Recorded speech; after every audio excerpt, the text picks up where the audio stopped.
nous sommes partie prenante de ce collectif Votation Citoyenne. Effectivement, moi je voudrais rectifier un tout petit peu parce que j'ai vu dans les communications de la mairie de Paris, on organise la votation avec la Ligue des droits de l'homme. Il n'y a pas que la Ligue des droits de l'homme, il y a pas mal d'organisations et d'associations. Il y a au moins une centaine, et parmi elles, il y a beaucoup d'associations issues de l'immigration qui sont partie prenante de cette opération Votation Citoyenne qui est à sa 4e édition. Et d'autres qui ne sont pas issus de l'immigration. Et d'autres aussi qui ne sont pas issus de l'immigration. Il y a des syndicats, je me réjouis qu'il y a la CFDT aussi, mais il y a l'FSU, il y a SUD, il y a l'INSA et beaucoup d'autres organisations syndicales. Voilà, donc c'est une opération plus large, c'est une opération qui a rassemblé plusieurs collectifs. Ce collectif-là est un collectif qui pose très fort, d'ailleurs, ça démontre, pour confirmer un peu ce qu'il disait tout à l'heure Paul Oriol, ça démontre un peu comment elle est portée, cette revendication, depuis plusieurs années, et surtout ces dernières années.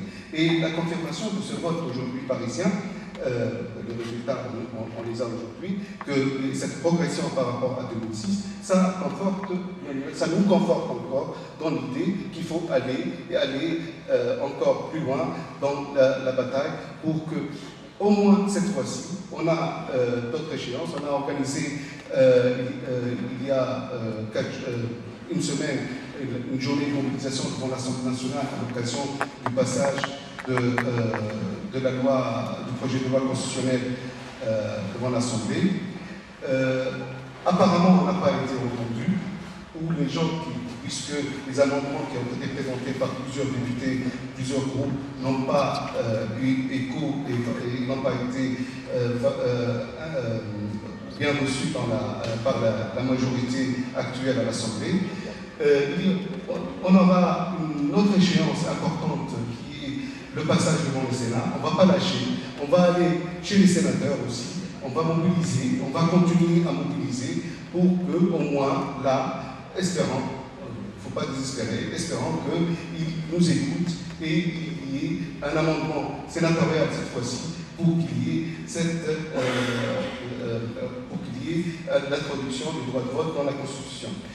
Donc voilà, nous, en tous les cas, ça fait plusieurs années que nous sommes dans cet élan, nous continuons, nous sommes confortés par l'opinion, les sondages, l'un derrière l'autre, qui nous confortent dans cette voie, qu'il y a aujourd'hui l'argument qui auparavant nous sortait que l'opinion n'est pas favorable, aujourd'hui l'opinion est favorable.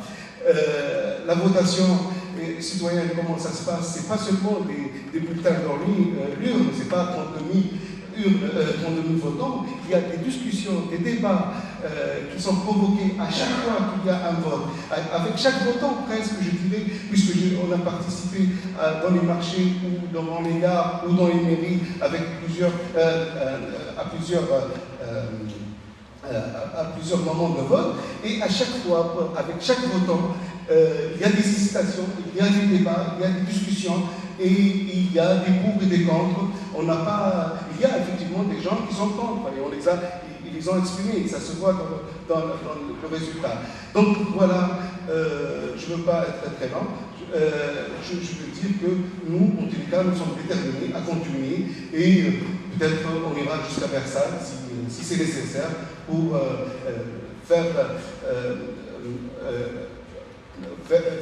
que cette revendication soit satisfaite.